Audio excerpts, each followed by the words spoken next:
Welcome to Rewind That Chat, the podcast where time meets passion. I'm the dentist. And I'm the engineer, and together we're taking you on a journey through the world of timepieces. Whether you're a seasoned collector or just curious about the world of watches, this podcast is your portal to timepiece treats. From horological history to the latest trends, we've got it all. So grab your favorite timepiece. Make yourself comfortable, tune in, and let's dive into the beautiful world of horology. Yeah, so by profession, I'm an engineer, and my friend over here is a dentist. And basically, we talk about watches all the time. We're always following the news, we're following latest trends, and let's see how it goes. We always want your input. So yeah, please remember to like and subscribe, and then hopefully we get like a good community going. Yeah, just talk watches because that's what makes us happy, I guess, right? So Pretty yeah, much. yeah. So just off the back of that, then you've got a bit of an insight to us. Let's get right into it and just talk about what we've seen today. So I guess the latest news is the collaboration with AP. Oh, yes. Oh, yes. AP collabing with 1017 ALYX. I'm not fully tuned in on how you pronounce the name or what even that was initially, but a quick little search shows that it is a high-end fashion brand selling for some big digits, to say the least. And oh my God, the mind boggles. What's your initial sort of thoughts on the watches? The initial thought is it takes me back to the days of when MVMT released that chronograph with zero information on the dial about the subdials itself, where you just see the hands floating Yeah, unintelligibly indicating whatever the time is, as you know. yeah. I'm just thinking of it as a face-off value. It's like a very brushed metal. Even the dial, the first picture they have, it's a very monotone type of watch, isn't it? It's almost like a different coloured stainless steel. But that's the thing. Aesthetics aside, it looks nice. It's very clean, elegant, minimalistic.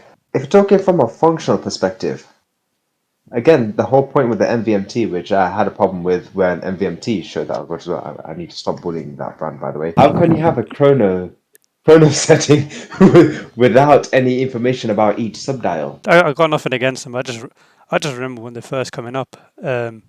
I just saw targeted ads on my Facebook. These MVMT watches going for like $50 or something like that. I thought it was crazy, but at the time they did look like. I was a student at the time when they first came out, so the budget wasn't great. But $50-$60 for a watch, it's not bad. I never bought one in the end, but I saw that they got around pretty quick. They're not a bad looking watch, and for $50, I wouldn't mind getting one. It's a bit inflated considering that they do use a base Miyota movement, but $50 or whatever the pounds is is not too bad considering a Timex is about you can buy one for $40, $50 a Timex, so it's similar. Again, sporting same movements as far as I'm aware. Yeah. Brand equity, people recognize brands at the end of the day, and that's the unfortunate reality, isn't it? So just go back to the AP now. What the designer was trying to, well, what the collaboration is trying to do really is sort of make a remake of the Royal Oak and then just take the designer's perspective on it. By the looks of it, yeah, I would say so. Yeah, I mean on the And website itself it says the designer's trying to combine the manufacturer's recognizable codes with the designer's refined touch. And I can see that they've kind of done that. The Royal Oak is one of those watch collection type of watches, isn't it? Everyone wants it. So I think keeping that sort of as simple as it is and not deferring to what it stands for is probably the key to this.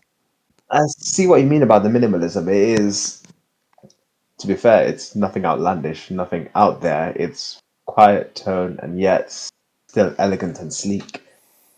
And it commands presence in its own way, I mean, they're in the size was in 41, isn't it? The case size. pretty much. Which one would you buy? You have free access to any one from the selection. Which one would you buy? It's a rough choice. I think. Do you know what it is? Seeing the watch in person and seeing a picture where the pictures have been, you know, edited to the uttermost highest quality they can be. to achieve the perfect shine and like the lighting and the areas that they want it to show. But I think personally, I'd probably prefer a, a stainless steel one, to be honest. I do like the stainless steel. My current collection is actually flooded at the minute with stainless steels. I would actually prefer the two-tone. I like the contrast of the black and the gold and the silver together. It's very cliche the way it's set out, but it just pops, if you know what I mean. It adds layers, it adds depth. Yeah, definitely. You know what I'm like anyway. I do like a precious metal. Precious metals just it holds itself in high regard. It holds value. Yeah, I mean it is 18 karat yellow gold, and normally I'd be all over that. But something about this one just makes me have like more of a classic look. While we're on the topic of AP Royal Oak, I think you've seen this as well. I send you links about it all the time. You've seen it on Insta and Facebook and sponsored ads all the time. Almost every single watch brand is just converging towards that 1970s sports watch, angular, integrated stainless steel bracelet look. Yes. The number one, I'm not going to dwell on it too much, but the Tissot PRX, it is a brilliant watch. Very affordable, looks spot on. On the wrist, it's surprisingly comfortable as well.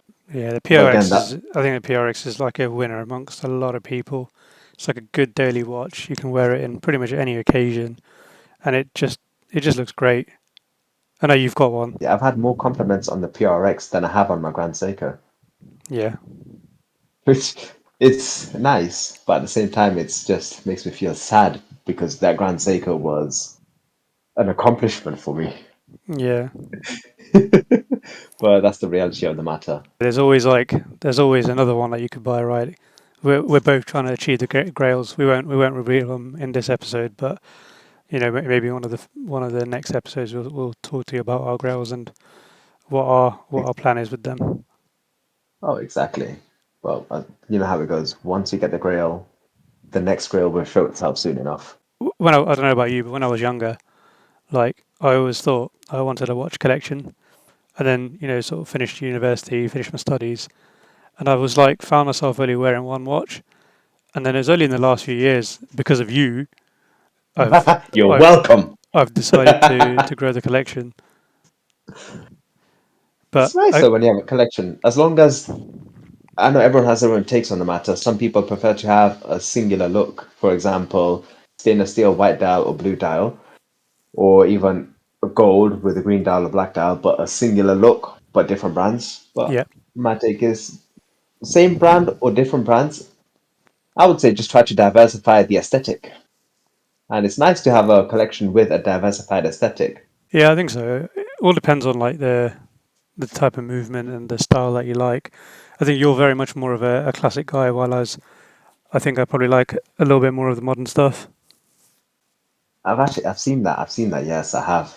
Because my But taste in watches are like your standard Rolex, the Tudor, that sort of thing. yeah, Where it's like not too much of a bling, but enough to enough to catch the make you eye. feel good. And do you know what? I think generally, like when you put those sorts of watches on, you can see why people like to wear them. They have dominance on the wrist. Yeah, Like when you let me wear the Rolex, okay, it was sized wrong because my wrist is a couple of sizes bigger than yours, but yeah, just a bit. just a bit, just a bit. I couldn't even fold the latch in. They just command presence on the wrist. You wear it and you just stare at it, and oh my God, you're just fixated on it. It Definitely. just it draws the eye. Same with when my one of my friends let me wear his Royal Oak. He knew I like watches. He saw that I commented on his Royal Oak on Insta one time. Next time we met up, he wore it and I saw it. Rhymes. And he let me wear it, and I was like, instantly, I was just fangirling over a watch which I had almost zero interest in at that point.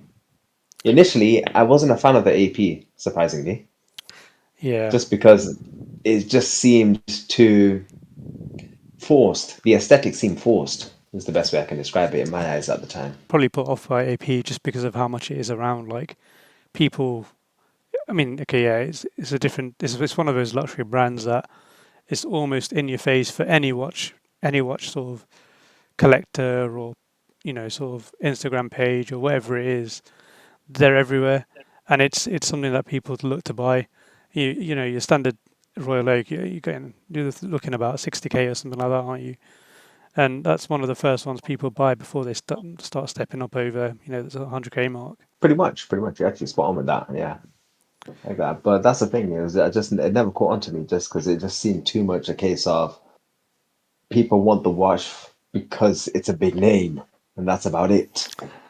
Yeah, I think you being a dentist and me being an engineer, I think one thing that we can both say is that we both have like attention to detail because we need it. And I think that's why we Oh, both like watches, and I've sort of realised this over the last few weeks. is that why you pitched the idea in the last few weeks? Yeah, well, I mean, I just figured that me and you were talking absolute rubbish about watches all the time, and I figured that Why other not? people do the same thing. So I was like, well, why don't we just do it Just together? We'd like your guys' opinions on whatever you think, and just trying to build our community. And because we're all here for the same reason. very well said, actually. Very well said. I like that. So yeah, I think shall we just tell them a few things that they could expect from us in the next few episodes? Again, more chit chat just about general complaints and grievances of the watch community. The watch community is as amazing as it is. At the same time, it makes me cry for my wallet. Yeah, but I think I'm happy that it's not that toxic though. Unless you go on Reddit and you go on the Rolex page, then that's toxic as hell. Ah, forget about it. That's why I stick to watch modding. But Yeah, that's also another topic we will discuss in one of our future podcasts.